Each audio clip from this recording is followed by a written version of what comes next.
दुनिया के ज्यादातर लोग जब स्ट्रेट ऑफ हॉर्मुज का नाम सुनते हैं तो सबसे पहले उनके दिमाग में एक ही चीज आती है, तेल। लोग सोचते हैं कि अगर यह रास्ता बंद हो गया तो सिर्फ पेट्रोल और डीजल महंगे हो जाएंगे। लेकिन सच्चाई इससे कहीं ज्यादा गहरी और डराने वाली है। दरअसल हॉर्मुज स्ट्रेट सिर्फ तेल का रास्ता नहीं है, यह उन सप्लाई चेन का केंद्र है जिन पर आधुनिक सभ्यता टिकी हुई है। कल्पना कीजिए, अगर यह समुद्री रास्ता कुछ दिनों के लिए बंद हो जाए तो असर सिर्फ तेल की कीमतों पर नहीं पड़ेगा, बल्कि दुनिया की टेक्नोलॉजी, बिजली, खेती और भोजन तक प्रभावित हो सकते हैं। पिछले 8 दिनों से हॉर्मुज स्ट्रेट तक बंद है।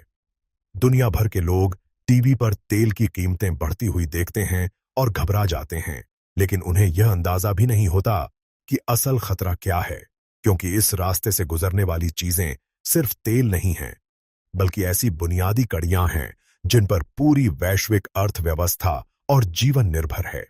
सल्फर, एक ऐसा तत्व जिस पर दुनिया की इंडस्ट्री टिकी है।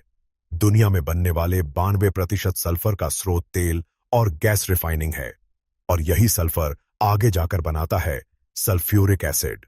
सल्फ्यूरिक एसिड कोई साधारण केमिकल नहीं है, यह दुनिया का सबसे ज्यादा बनाया जाने वाला औद्योगिक रसायन है। इसी एक केमिकल की मदद से धरती से निकाले जाते हैं कॉपर, कोबाल्ट। ये वही धातुएं हैं जिनसे बनते हैं बिजली के ट्रांसफार्मर, इलेक्ट्रिक वाहन की बैटरियां, डेटा सेंटर के इलेक्ट्रॉनिक सबस्ट्रेट। मतलब साफ है, अगर सल्फ्यूरिक एसिड नहीं बनेगा तो कॉपर और कोबाल्ट नहीं निकलेंगे, और अगर ये नहीं निकले तो आधुनिक टेक्नोलॉजी की पूरी इंडस्ट्री ठप हो सकती है। एक केमिकल, एक कच्चा माल और एक ही समुद्री रास्ता। अगर यह रास्ता बंद हो जाए तो पूरी सप्लाई चेन रुक सकती है। अब बात करते हैं दूसरी सप्लाई चेन की। कतर से निकलने वाली लिक्विफाइड नेचुरल गैस का लगभग 30% हिस्सा इसी रास्ते से होकर ताइवान पहुंचता है। लेकिन ताइवान के पास सिर्फ 11 दिनों का गैस रिजर्व है। ताइवान की सबसे अहम कंपनी है TSMC। यह वही कंपनी है जो दुनिया के 90% एडवांस्ड माइक्रोचिप्स बनाती है।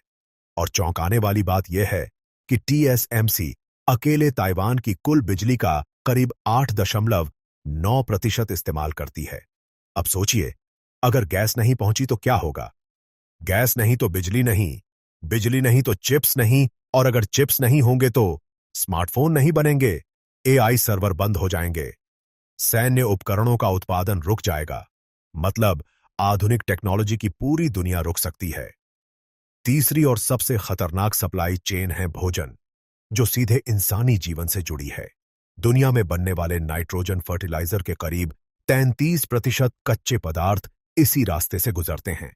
आज दुनिया में जो अरबों लोग जीवित हैं, उनमें से लगभग आधी आबादी का अस्तित्व सिंथेटिक नाइट्रोजन फर्टिलाइजर पर निर्भर है, क्योंकि आधुनिक खेती इन्हीं उर्वरकों से संभव होती है। अगर नाइट्रोजन सप्लाई रुक जाए तो खाद नहीं बनेगी, खेती प्रभावित होगी, और आखिरकार दुनिया में भोजन का संकट पैदा हो सकता है। सीधे शब्दों में कहें तो नाइट्रोजन नहीं तो खाद नहीं, खाद नहीं तो फसल नहीं, फसल नहीं तो भुखमरी। 3 सप्लाई चेन, एक ही रास्ता। पूरी कहानी को अगर सरल भाषा में समझें तो स्थिति कुछ ऐसी है। पहली सप्लाई चेन, तेल से सल्फर, सल्फर से कॉपर और कोबाल्ट, इनसे बैटरियां और चिप्स। दूसरी सप्लाई, गैस से बिजली, बिजली से माइक्रोचिप्स, माइक्रोचिप्स से टेक्नोलॉजी और AI। तीसरी सप्लाई चेन, फर्टिलाइजर फीडस्टॉक से नाइट्रोजन, नाइट्रोजन से भोजन। 3 अलग अलग वैश्विक सप्लाई चेन, लेकिन इन सबका रास्ता एक ही है, सिर्फ 21 नॉटिकल माइल चौड़ा हॉर्मुज स्ट्रेट। और अगर यही रास्ता बंद हो जाए तो पूरी दुनिया की अर्थव्यवस्था और तकनीकी व्यवस्था कुछ ही हफ्तों में लड़खड़ा सकती है। असली संकट तेल नहीं, सभ्यता का है। दुनिया के लोग टीवी पर तेल की कीमतों का ग्राफ देखते हैं, स्टॉक मार्केट की खबरें देखते हैं, लेकिन असली खतरा कहीं ज्यादा बड़ा है। यह सिर्फ तेल का संकट नहीं है, यह सभ्यता का संकट बन सकता है, क्योंकि अगर यह रास्ता लंबे समय तक बंद रहा तो आधुनिक दुनिया की कई बुनियादी प्रणालियां टूटने लगेंगी। कई एनालिस्ट्स का मानना है कि अगर ईरान इस रास्ते को बंद रखता है तो उसे मिसाइल या ड्रोन की भी जरूरत नहीं पड़ेगी। सिर्फ इस एक समुद्री रास्ते को बंद रखना ही काफी है। ताकि वैश्विक अर्थव्यवस्था पर भारी दबाव बन जाए। इसलिए हॉर्मुज स्ट्रेट सिर्फ एक समुद्री रास्ता नहीं है, यह आधुनिक दुनिया की ऊर्जा, टेक्नोलॉजी और भोजन की लाइफलाइन है। और अगर यह रास्ता बंद होता है तो असर सिर्फ तेल की कीमतों तक सीमित नहीं रहेगा, बल्कि पूरी वैश्विक सभ्यता की बुनियाद हिल सकती है।